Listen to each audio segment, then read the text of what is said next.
اپنی ہی ضمیر کو مار کر اس درندے کی ہوس کا نشانہ بن چکی ہیں۔ سرگودھا کی عام عوام بھی اس بات کی گواہ بن چکی ہے۔ آپ آئی جی آفس لاہور انکوائری بلائیں اور کسی بھی لیڈی کا نام ظاہر نہ کریں، یہاں سے اپنی مرضی سے لیڈی کو بلائیں، ان کی عزتیں بھی محفوظ کریں۔ آگے یہ خط مزید موجود ہے۔ اب اس خط پر ہوا یہ ہے کہ فوری ایکشن ہوا۔ ڈسٹرکٹ پولیس آفیسر محمد فیصل کامران نے ایکشن لیا اور یہ پوسٹ سوشل میڈیا پر بھی آئی تھی۔ میں نے اس سے پولیس میں موجود لوگوں سے کنفرم کیا، سرگودھا سے، اور انہوں نے کنفرم کیا۔ اس کے بعد میں یہ آپ کے سامنے رکھ رہا ہوں۔ تو الزامات کی زد میں آنے والی آر آئی اور لیڈی محرر کو عہدے سے ہٹا دیا گیا ہے۔ لیڈی پولیس فورس کے تحفظات جاننے کے لیے آج ہی پولیس اجلاس طلب کیا گیا۔ اجلاس میں لیڈی پولیس فورس کو مدعو کیا گیا۔ انکوائری کے لیے کمیٹی تشکیل دے دی گئی ہے۔ کمیٹی کی رپورٹ کی روشنی میں ذمہ داروں کے خلاف سخت محکمانہ اور قانونی کارروائی عمل میں لائی جائے گی۔ ڈی پی او سرگودھا محمد فیصل کامران نے یہ اعلان کیا۔ خوفناک خط ہے، مریم نواز شریف کے لیے ایک امتحان کی طرح ہے۔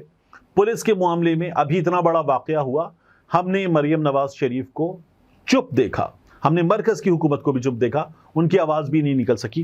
اب یہ واقعہ پولیس میں کام کرنے والی نوجوان بچیوں کا ہے، خوفناک ہے۔ مریم نواز شریف کیا کرتی ہیں دیکھنا ہوگا، یا یہاں پر بھی پولیس کا مورال ڈاؤن، ایسی خبریں نہ آئیں، اس وجہ سے ہم مریم نواز شریف کو چپ دیکھیں گے۔ مریم نواز شریف نے جو ہوا نارووال میں ایک بچے کی ہلاکت ہوئی، اس پر بھی خاموشی اختیار کی۔ اس لیے میں نے کہا کہ اب مریم نواز شریف کا امتحان ہے، یہاں وہ آواز اٹھاتی ہیں یا نہیں اٹھاتی، کچھ بولتی ہیں یا نہیں بولتی، دیکھنا ہوگا۔ اس کے بعد معاملہ فوجی عدالتوں کا، جہاں میاں عباد فاروق اور حسان نیازی، ان کے اہل خانہ نے، حسان نیازی کی والدہ نے، میاں عباد فاروق کے بھائی شہزاد فاروق نے پریس کانفرنس کی، اور جو باتیں انہوں نے کی ہیں خاصی خوفناک ہیں۔ انہیں نامعلوم مقام پہ منتقل کیا گیا۔ پہلے انہوں نے یہ بات کی تھی، پھر بتایا کہ جو لوگ دیگر قیدیوں سے ملنے گئے تھے انہوں نے ہمیں یہ بات بتائی ہے اور وہاں سے وہ منتقل کر دیے گئے ہیں۔ اب یہ رد عمل دیتے ہوئے پاکستان تحریک انصاف کیا کہتی ہے؟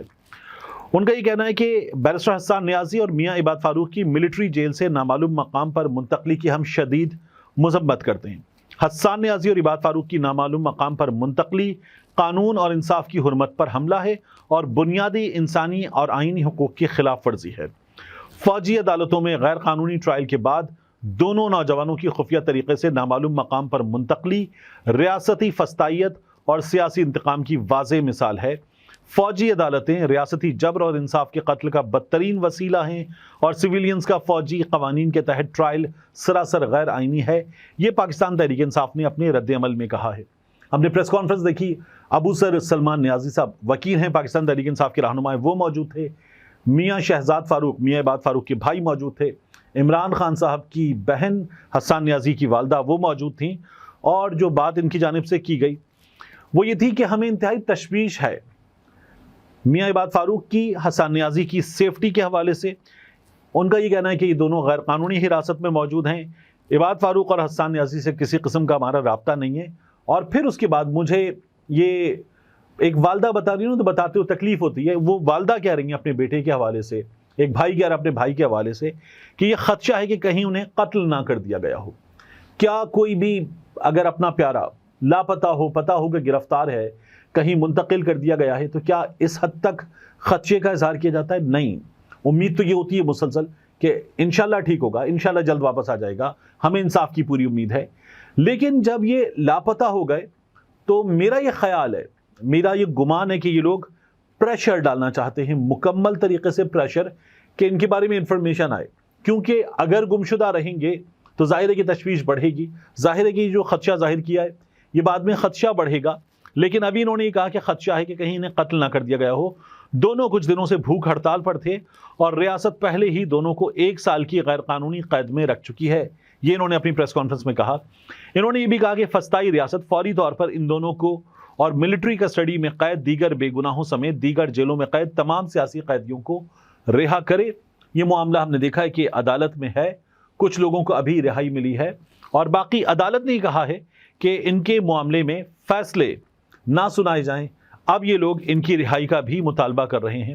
جو پکچر انہوں نے پینٹ کی وہ بہت خوفناک ہے۔ وہ پکچر ہمارے سامنے ہے کہ ہے کیا۔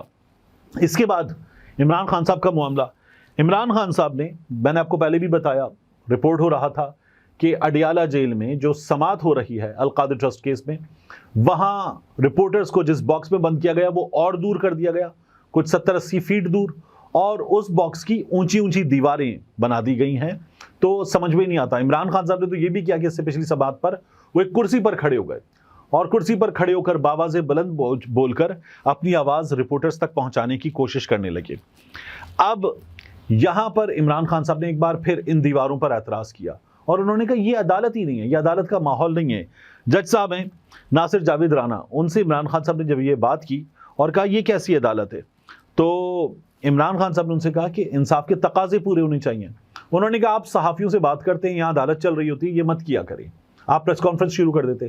عمران خان صاحب نے کہا کہ باہر میرے بارے میں جب غلط انفارمیشن دی جاتی ہے، مجھ سے منسوب جھوٹے بیان بتائے جاتے ہیں، تو اس لیے میرے لیے ضروری ہوتا ہے کہ میں صحافیوں کو بتاؤں تاکہ وہ باہر جا کر رپورٹ کر سکیں۔ عمران خان صاحب نے یہ بات کی تو پھر جج صاحب نے اس بات کی اجازت دے دی، عمران خان صاحب کو کہا کہ بعد میں 10 منٹ آپ بات کر لیا کریں، عدالت کا جو ڈیکورم ہے اس کا خیال رکھیں۔ تو یہ باضابطہ طور پر اجازت ہے، یہ ایک بہت بڑی خبر ہے۔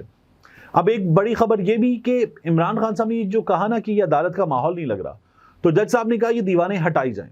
اب یہ دیواریں تو وہ لوگ لگانے جو عمران خان صاحب کے ملاقاتیوں کو بھی اس طرح کی تلاشی کے عمل سے گزارتے ہیں کہ ان کا یہ کہنا ہے کہ یہ انڈگنیفائڈ ہے، غیر انسانی ہے، توہین آمیز ہے، ہمارے کپڑے اتار لو پھر ہماری تلاشی لے لو اگر ایسے تلاشی لینی ہے۔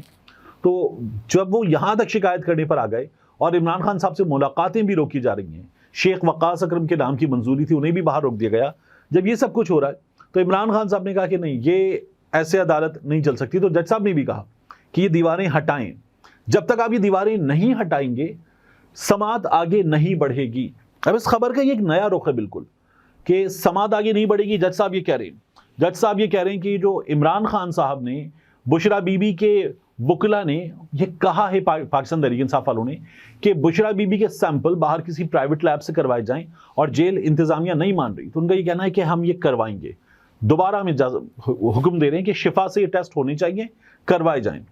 تو یہ بھی ایک نئی ڈیولپمنٹ ہے۔ پھر جج صاحب کا باقاعدہ طور پر عدالت کا ایک پرچہ تھا، اب وہ پرچہ لگا دیا گیا تھا کہ صحافی سوال نہیں کر سکیں گے، سوال کریں گے تو اندر جانے نہیں دیا جائے گا، باہر نکال دیا جائے گا۔ اسی حالت میں ہم نے ایک اور چیز دیکھی کہ اب کی بار 4 صحافیوں کو، محض 4 صحافیوں کو اجازت دی گئی کہ وہ اندر جائیں، ورنہ پہلے صحافی جو تھے وہ زیادہ بڑی تعداد میں اندر جا سکتے تھے، لیکن اب یہ بھی نہیں ہوا، صرف 4 صحافیوں کو کہا گیا کہ وہ اندر جا سکتے ہیں۔ اب جب یہ سب کچھ ہو رہا تھا تو جج صاحب نے کہا یہ دیواریں ہٹائیں، عمران خان صاحب کی بات مانتے ہوئے۔ مجھے لگتا ہے یہ ایک مختلف چیز ہے۔ کئی دفعہ اس کو دیکھنے کا ایک طریقہ ہوتا ہے کہ یہ ایک ریلیف آپ کو مل رہا ہے، باقی ریلیف ملے گا یا نہیں ملے گا، آپ کا کیس میرٹ پہ سنا جائے گا یا نہیں، اور یہ جو ریلیف کی خبر ہے، یہ ریلیف کی خبر باقی چیزوں پر حاوی ہو جائے گی، اور پھر کیس کیسے چلا اس موقع پہ کہا جائے گا اتنا تو ریلیف مل رہا تھا، جج صاحب تو آپ کے کہنے پر دیواریں ہٹا رہے تھے، ٹیسٹ کروا رہے تھے، جج صاحب کہتے تھے سماعت آگے نہیں بڑھے گی، فوری ہٹائیں، ابھی ہٹائیں، تو اتنا تو ریلیف مل رہا تھا۔ ایک دوسرا، یہ تصادم بھی بڑھے گا اگر عمران خان صاحب جو ہیں ان کے لیے یہ مشکلات پیدا کی جا رہی ہیں، اور جج صاحب جو ہیں وہ اس وقت عمران خان صاحب کو اس معاملے میں ریلیف دے رہے ہیں، تو پھر ریلیف دینے والوں کے درمیان عمران خان صاحب اسی سائڈ پر ہیں، ریلیف لینے والے اور جو اس وقت یہ حالات پیدا کر رہے ہیں ان کے درمیان تصادم بڑھے گا، تو چیزیں آگے کیسے بڑھیں گی؟ کیونکہ اگر یہ ختم ہوں گی، چیزیں آگے بڑھیں گی تو معاملات آگے بڑھیں گے، اگر ایسا نہیں ہوگا تو پھر تصادم بڑھے گا، اس میں چیزیں آگے بڑھنا ظاہر ہے کہ مشکل ہوگا۔ میں بجائے اس کے کہ یہ کروں کہ یہ چھا گئے، یہ کر دیا، یہ ایسے ہوگا، اس کے بعد پروبیبل پکچر کیا ہے، یہ یہاں سے حالات کہاں جا سکتے ہیں، یہ بات کرنا مجھے اس میں زیادہ مناسب لگتا ہے۔ اب آخر میں آپ سے ایک اور درخواست کہ میں نے آپ کو بتایا تھا، میں اپنی ویڈیو کے اختتام پر بحریہ ٹاؤن کراچی کے دروازے پر موجود جو آغا بدیع الزماں کا قائم کیا گیا ادارہ ہے جامعہ ضیاء العلوم، اس کے لیے ریکویسٹ کروں تو اس ریکویسٹ پہ دھیان دیجئے، عمل کیجئے، آپ جو کر سکتے ہیں دامے درمے سخریں ضرور کیجئے اس کے لیے۔ اور ہمارے ہاں تو وگرنہ ہم نے ایسی مساجد دیکھی ہیں جو پارلیمنٹ کے اندر ہیں، پارلیمنٹ کے اندر ہیں، اور وہاں سے بھی لوگوں کے جوتے چوری ہو جاتے ہیں، ان کی چپلیں چوری ہو جاتی ہیں اور بڑی تعداد میں چوری ہو جاتی ہیں. یہ ایک ایسا ادارہ ہے کہ جہاں پر لوگوں کو تکلیف نہیں ہوتی، ان کی آسائش کے لیے زیادہ سے زیادہ بہتر انداز میں کام کیا جاتا ہے. ملتے ہیں انشاءاللہ آپ سے اگلی ویڈیو میں.